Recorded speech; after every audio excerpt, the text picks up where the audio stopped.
தமிழகம் எங்கும் கிளைகள் கொண்ட Annamal institute of hotel management and hospital management படிப்பில் சேர்வதற்கான அட்மிஷன் நடைபெறுகிறது. ஆச்சி கொழுக்கட்டை மாவு வந்தாச்சு. ஆச்சி கொழுக்கட்டை மாவிற்கு கொழுக்கட்டை அச்சை கேட்டு வாங்குங்கள். ஆதரணியர்களுக்கு அன்பு வணக்கம். ட்ரம்ப் நடத்தி வரக்கூடிய இந்த டாரிஃப் வார்ல மிக முக்கியமான ஒரு கிளைமேக்ஸ் காட்சிகள் இப்போ நெருங்கி இருக்கு அப்படிங்கிறத பார்க்குறோம். ஏன் கிளைமேக்ஸ் காட்சிகள்னா, ட்ரம்ப் நடத்தக்கூடிய இந்த மிகப்பெரிய நாடகம் எதிர்க்கு அப்படின்னா, டாலருடைய அந்த வலிமை அப்படிங்கிறது எந்த வகையிலையும் குறையக்கூடாது. மிக குறிப்பாக ஒரு அண்டர் கரண்டா டீடாலரைசேஷன் ஒன்று போயிட்டு இருக்கு.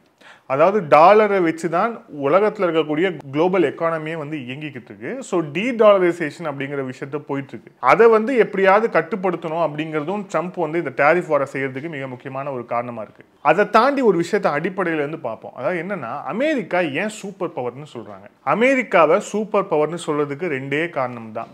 ஒன்று, உலக பொருளாதாரத்தை அவங்களால கட்டுப்படுத்த முடியும் அப்படிங்கிறது ஒரு முதல் காரணம். ரெண்டாவது காரணம் அவங்களுடைய ராணுவ வலிமை. கிட்டத்தட்ட 800 ராணுவ பேசஸ், அதாவது ஆர்மி பேஸ் அப்படிங்கிறது உலகம் முழுக்க அமெரிக்காவுக்கு இருக்கு. இந்த ரெண்டு விஷயம்தான் அவங்க சூப்பர் பவர் அப்படின்ட்டு அவங்கள வர்ணிக்கிறதுக்கான மிக முக்கியமான ஒரு காரணம்.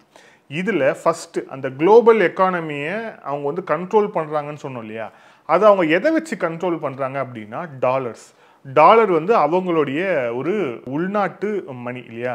ஸோ அவங்க அந்த டாலரை வச்சு தான் ஒட்டு மொத்தமான இந்த உலக சந்தையை அவங்க கண்ட்ரோல் பண்ணுறாங்க. இப்போது இந்தியாவுக்குள் நமக்கு உள்ள இருக்கக்கூடிய ஒரு உள்நாட்டு பணம் அப்படிங்கிறது ருப்பி இல்லையா? இதே மாதிரி தினார் இருக்கு. நிறைய உள்நாட்டில் அவங்க நாடு அச்சடிக்கக்கூடிய பணம் அப்படிங்கிறது அவங்க நாட்டுக்குள்ள மட்டும்தான். ஆனால் இப்போ வேற நாடு கூட அந்த நாடு போய் ஒரு சந்தை பொருளாதார அடிப்படையில் வேற நாடு கொடுத்து ஏதோ ஒரு விஷயத்த வாங்கணும் அப்படின்னா, அதுக்கு எல்லாத்துக்குமே காமனான ஒரு டேர்மா இருக்கிறது, காமனான ஒரு விஷயமா இருக்கிறது டாலர் தான். ஸோ கிட்டத்தட்ட ருப்பி அப்படிங்கிறது இந்தியாவுடைய மணி அப்படின்னா, இந்த உலகத்தோட மணி எதுனா அது டாலர். ஸோ அந்த டாலரை வச்சு தான் இந்த அமெரிக்காவுடைய முழுமையான ஒரு ஆட்டம் அப்படிங்கிறது இருக்கு.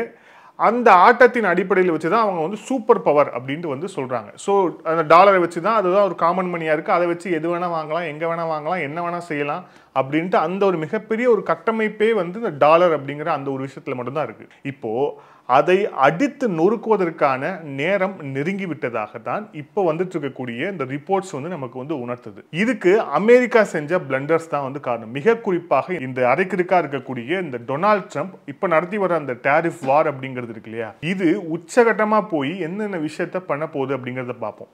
இப்போ 2022 இந்த ஆண்டு மிக முக்கியமான ஒரு ஆண்டு. ஏன் அப்படின்னா, ரஷ்யாவுக்கும் உக்ரைனுக்கும் இடையில போர் மூண்ட ஒரு ஆண்டு. இப்போ வரைக்கும் அந்த போர் நடந்துகிட்டு இருக்கு.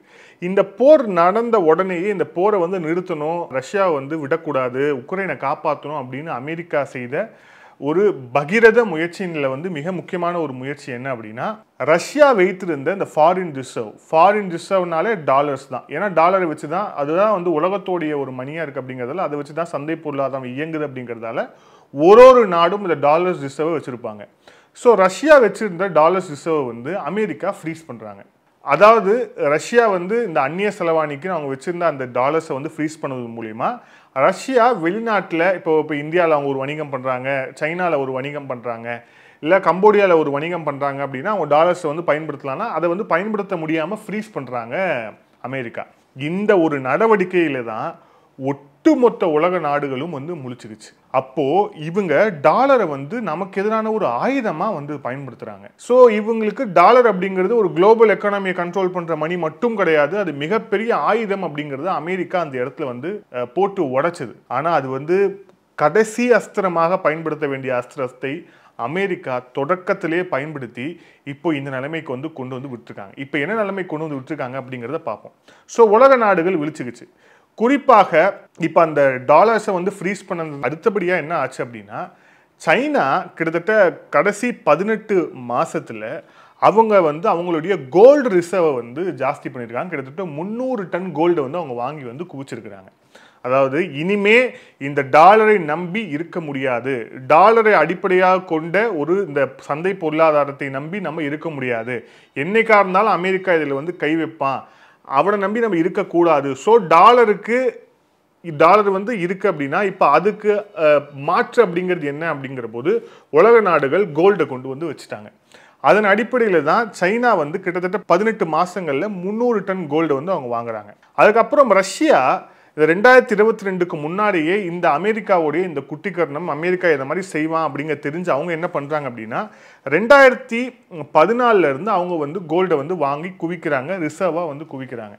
கிட்டத்தட்ட 2300 டன் ரிசர்வ் வந்து இப்போ வந்து ரஷ்யா கிட்ட இருக்கு 2014 இருந்து மட்டும்.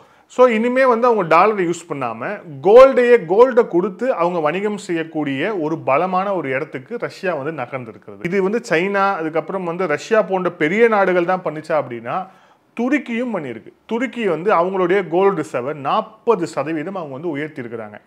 40% அவங்க உயர்த்தியிருக்கிறாங்கன்னா என்ன அர்த்தம் அப்படின்னா டாலருடைய கட்டுப்பாட்டில் நாம இருக்கக்கூடாது அப்படிங்கிற முடிவுக்கு துருக்கியும் வந்திருக்கு அப்படின்னு பார்ப்போம்.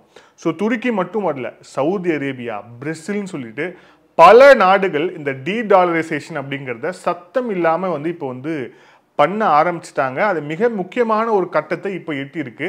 இப்போ வந்து என்ன பண்ணுறதுன்னு தெரியல. திருப்பியும் வந்து டாலருடைய ஆதிக்கத்தை கொண்டு வரணும்னு ட்ரம்ப் வந்து அந்த வெள்ளை மாளிகையில் உட்காந்துட்டு தலையை பிச்சுக்கிட்டதுல காரணமாகத்தான் இந்த டாரிஃப் வார் அப்படிங்கிற மிக முக்கியமான விஷயம் வெடித்தது. ஓகே, இப்போ மிக முக்கியமான ஒரு விஷயத்துக்கு வருவோம். இந்தியா இங்கே வந்து என்ன செஞ்சிருக்கிறாங்க? டீடாலரைசேஷனை இந்தியா செஞ்சிருக்கா அப்படின்னா ஆம், மிக நிச்சயமாக வந்து செஞ்சிருக்கு அப்படிங்கிறது இப்போ வந்துட்டு இருக்கக்கூடிய ரிப்போர்ட்ஸ் அதுக்கப்புறம் புள்ளி விவரங்கள் மிக தெளிவாக உணர்த்துது. பிரதமர் நேற்று சொன்ன அந்த ஸ்பீச் ஞாபகம் இருக்கா? என்ன சொன்னார்? விவசாயம், அதுக்கப்புறம் வந்து மீனவர்களுடைய வாழ்வாதாரம், அதுக்கப்புறம் கால்நடை, அதுக்கப்புறம் பால் உற்பத்தி, இந்த விஷயத்துல எந்த விதமான காம்ப்ரமைஸும் கிடையாது. இங்கே நாங்கள் எங்கேயுமே வந்து காம்ப்ரமைஸ் பண்ணி வெளில இருக்கவனா ஒருத்தனை உள்ள விடவே மாட்டோம். எங்களுடைய விவசாயிகள் தான் எங்களுக்கு ப்ரையாரிட்டின்னு வந்து பிரதமர் அறிவித்தார். ரெண்டாவது என்ன சொன்னார் அப்படின்னா, இதற்கு நாங்கள் மிகப்பெரிய ஒரு விலையை கொடுக்க வேண்டும் அப்படிங்கிறது எனக்கு தெரியும், ஆனால் அது கொடுத்தாலும் பரவாயில்ல, இந்த விஷயத்தை நாங்கள் செய்ய மாட்டோம், இதை எதிர்கொள்வதற்கு நாடும் தயார் நானும் தயார் அப்படின்னு பிரதமர் சொன்னார். நாடும் தயார் அப்படின்னு அவர் சொன்னதுக்கான மிக முக்கியமான காரணம் என்னன்னா இந்த கோல்டு ரிசர்வ். ஸோ இனிமே நாம் வந்து இந்த டாலரை நம்பி இருக்க போவதில்லை அப்படிங்கிற ஒரு மிக தெளிவான ஒரு முடிவை நோக்கி ஏற்கனவே பல நாடுகள் வந்து நகர்ந்துட்டாங்க. இப்போ இந்தியாவும் நகர்ந்து விட்டது அப்படிங்கிறது தான் பிரதமருடைய இந்த பேச்சு அப்படிங்கிறது உணர்த்தது. ஸோ இப்போ உணர்த்தது மட்டும் கிடையாது. ஸோ இந்தியாவுடைய இந்த கோல்டு ரிசர்வ் அப்படிங்கிறது 800 டன் அப்படின்னு வந்து அஃபீஷியலான புள்ளி விவரங்கள் இருக்கு. ஆனால் நம்மளுடைய கோல்டு ரிசர்வ் வந்து நம்ம வந்து ஆண்டுக்கு ஆண்டு மிக சத்தமே இல்லாமல் அதிகப்படியான கோல்டை வந்து நம்ம வந்து ரிசர்வாக வந்து கொண்டு வந்துட்டு இருக்கோம் அப்படிங்கிறது மிக முக்கியமான ஒரு செய்தி. ஓகே, அப்போ இந்த 800 டன் மட்டும்தானா இந்தியாவோட ரிசர்வ் அப்படிங்கிறது கேட்டால் அதுதான் கிடையாது. ஒரு ரிப்போர்ட் வந்திருக்கு. அது என்ன அப்படின்னா, உலகத்தில் இருக்கக்கூடிய தங்கம் அதில் 11% வந்து தங்கம் யாருக்கிட்ட இருக்கு அப்படின்னா இந்தியாவில் இருக்கக்கூடிய குடும்பங்களில், குறிப்பாக இந்திய பெண்களிடம் இருக்கிறது 11% வந்து தங்கம். அந்த 11% தங்கம்னு அவங்க சொல்றது என்னன்னா 24,000 டன் தங்கம் அப்படிங்கிறது இந்தியாவுடைய ஹவுஸ் ஹோல்டில் நம்மளுடைய குடும்ப பெண்கள் கிட்ட வந்து அது இருக்கு அப்படிங்கிறத பார்க்குறோம். அவங்களுடைய சிறு சேமிப்பு, அந்த சேமிப்பின் அடிப்படையில் அவங்க பண்ண அந்த இன்வெஸ்ட்மெண்ட் அப்படிங்கிறது இப்போ நம்மளுடைய நாட்டுக்கு மிகப்பெரிய ஒரு வல்லமையை வந்து கொடுத்து இருக்கிறது அப்படிங்கிறத நம்ம இதுலேருந்து பார்க்கணும். இதற்காகத்தான் நாடும் தயாராகத்தான் இருக்கிறது அப்படின்னு வந்து பிரதமர் சொன்னார். ஸோ இதுதான் மிக முக்கியமான ஒரு விஷயம். டீடாலரைசேஷன் அப்படிங்கிறது வந்து அமெரிக்காவுடைய அந்த சூப்பர் பவரை வந்து பிடுங்கிறதுக்கான மிக முக்கியமான ஒரு ஸ்டெப்பு. இந்த ஸ்டெப்பை ஏற்கனவே பல நாடுகள் செய்ய தொடங்கிடுச்சு. ரஷ்யா கிட்ட நாம் வாங்கக்கூடிய இந்த ஆயில் அப்படிங்கிறது நாம் நேரடியாக நம்மளுடைய இந்தியன் ரூபியே கொடுத்து வாங்க ஆரம்பிச்சிட்டோம். அதே மாதிரி நமக்கு கீழே இருக்கக்கூடிய நாடுகள், நேபாளம் இருக்கட்டும், கம்போடியாவாக இருக்கட்டும், இங்கெல்லாம் நம்ம செய்யக்கூடிய இந்த ஏற்றுமதி இறக்குமதி எல்லாமே வந்து நம்மளுடைய ருப்பியை பயன்படுத்தி நம்ம வந்து பண்ண ஆரம்பிச்சிட்டோம்.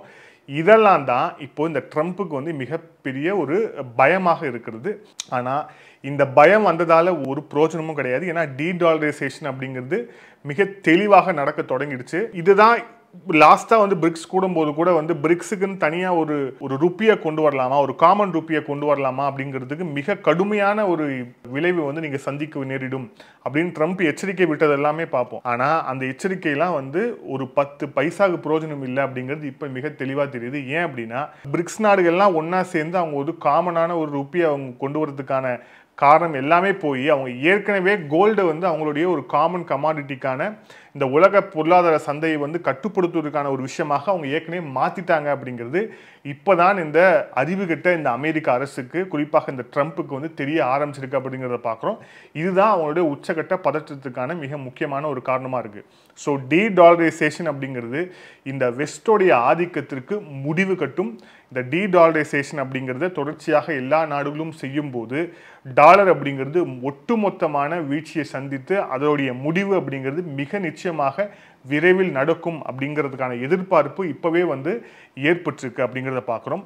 இன்னும் அடுத்தடுத்த நகர்வுகள் என்ன அப்படிங்கிறத பொறுத்து வந்து பார்ப்போம். மீண்டும் இன்னொரு காணொலியில் சந்திப்போம். அதில் நன்றி, வணக்கம்.